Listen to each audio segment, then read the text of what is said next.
Hi hello ನಮಸ್ಕಾರ ಸಣ್ಮನೆ ಚಾನಲ್ಗೆ ಸ್ವಾಗತ ಫ್ರೆಂಡ್ಸ್. ಇವತ್ತು ನಾನು ಅಕ್ಕಿ ರೊಟ್ಟಿ ಮಾಡೋದನ್ನ ತೋರಿಸ್ತಾ ಇದ್ದೀನಿ. ಇದಕ್ಕೆ ತರಕಾರಿ ಎಲ್ಲ ಹಾಕಿರೋದ್ರಿಂದ ತುಂಬ ಹೆಲ್ದಿಯಾದಂಥ ರೆಸಿಪಿ, ಹಾಗೆ ಟೇಸ್ಟ್ ಕೂಡ ತುಂಬಾ ಚೆನ್ನಾಗಿರುತ್ತೆ. ಇದನ್ನು ಮಾಡೋದಕ್ಕೆ ನಾನು ಈ ಕಪ್ಪಲ್ಲಿ 2 ಕಪ್ ಆಗೋಷ್ಟು ಅಕ್ಕಿ ಹಿಟ್ಟನ್ನ ತಗೊಂಡಿದ್ದೀನಿ.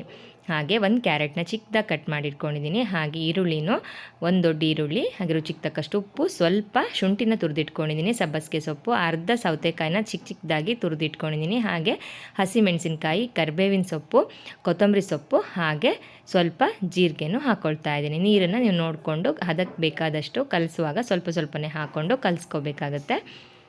ಈಗ ಒಂದು ಬೌಲ್ನ ತಗೊಂಡು ಅದಕ್ಕೆ 2 ಕಪ್ಪು ಅಕ್ಕಿ ಹಿಟ್ಟನ್ನು ಹಾಕ್ತಾಯಿದ್ದೀನಿ.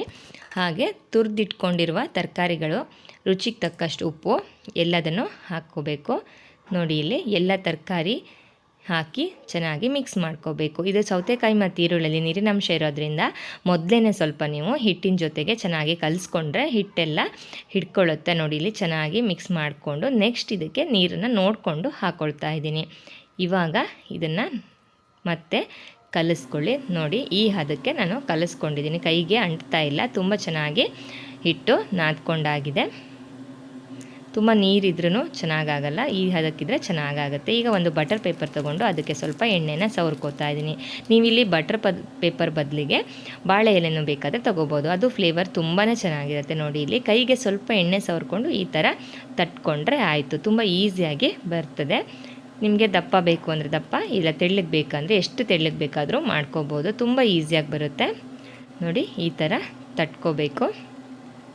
ತರಕಾರಿನ ನೀವು ಹಾಕಬೇಕಿದ್ರೆ ಆದಷ್ಟು ತುರಿದು ಹಾಕ್ಕೊಳ್ಳಿ, ಆವಾಗ ಸಣ್ಣದಾಗಿ ತುರ್ಕೊಂಡ್ರೆ ಕೈಗೆ ಸಿಗೋದಿಲ್ಲ, ಚೆನ್ನಾಗಿ ತಟ್ಟೋದಕ್ಕೆ ಈಸಿ ಆಗುತ್ತೆ. ಈಗ ಒಂದು ಪ್ಯಾನ್ ತಗೊಂಡು ಅದಕ್ಕೆ ಎಣ್ಣೆನ ಸವರ್ಕೊಳ್ತಾ ಇದ್ದೀನಿ. ಇವಾಗ ಇದನ್ನು ಹಾಕ್ಕೋಬೇಕು. ಮೇಲ್ಗಡೆಯಿಂದ ಸ್ವಲ್ಪ ಈ ಥರ ಒತ್ಕೊಳ್ಳಿ. ಈ ಥರ ಹಾಕಿದ ಕೂಡಲೇ ನಿಮಗೆ ಬಟರ್ ಪೇಪರ್ ತೆಗೆಯೋದಕ್ಕೆ ಬರಲಿಲ್ಲ ಅಂದರೆ ಒಂದು 10 ಸೆಕೆಂಡ್ ಅಷ್ಟೊತ್ತು ಬಿಡಿ.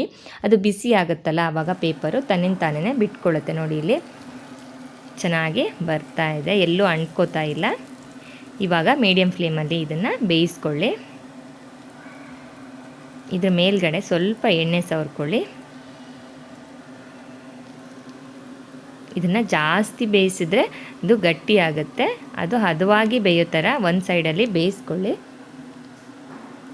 ನೋಡಿ, ಇವಾಗ ಚೆನ್ನಾಗಿ ಬೇಯ್ತಾ ಇದೆ.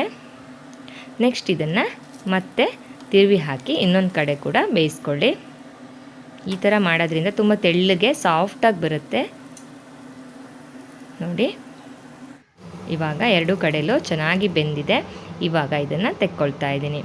ಎಲ್ಲ ರೊಟ್ಟಿನೂ ಇದೇ ಥರ ನೀವು ಮಾಡ್ಕೋಬೋದು. ಇದ್ರ ಜೊತೆಗೆ ಬೆಳ್ಳುಳ್ಳಿ ಚಟ್ನಿ ಅಥವಾ ಕೆಂಪು ಚಟ್ನಿ ಯಾವುದಿದ್ರೂ ತುಂಬಾ ಚೆನ್ನಾಗಿರುತ್ತೆ. ಇಲ್ಲಾಂದ್ರೂ ನೀವು ಹಸಿಮೆಣಸಿನ್ಕಾಯಿ ಮಸಾಲೆ ಎಲ್ಲ ಹಾಕಿರೋದ್ರಿಂದ ಹಾಗೇನೂ ಕೂಡ ತಿನ್ಬೋದು. ನೋಡಿ, ಇಲ್ಲಿ ಎಷ್ಟು ತೆಳ್ಳಗಾಗಿ ಯಾವ ಥರ ಬಂದಿದೆ ನೋಡಿ, ಎಲ್ಲೂ ಒಡ್ಕೊಳ್ತಾ ಇಲ್ಲ. ಇದು ತುಂಬಾ ಚೆನ್ನಾಗಿ ಬರುತ್ತೆ. ನೀವು ಕೂಡ ಟ್ರೈ ಮಾಡಿ, ಹೇಗಾಗಿದೆ ಅಂತ ನನಗೆ ಕಮೆಂಟ್ ಮಾಡಿ. ಚಾನಲ್ನ ಇನ್ನೂ ಸಬ್ಸ್ಕ್ರೈಬ್ ಮಾಡಿಲ್ಲ ಅಂದರೆ ಪ್ಲೀಸ್ ಸಬ್ಸ್ಕ್ರೈಬ್ ಮಾಡಿ, ನನಗೆ ಸಪೋರ್ಟ್ ಮಾಡಿ. Thank you.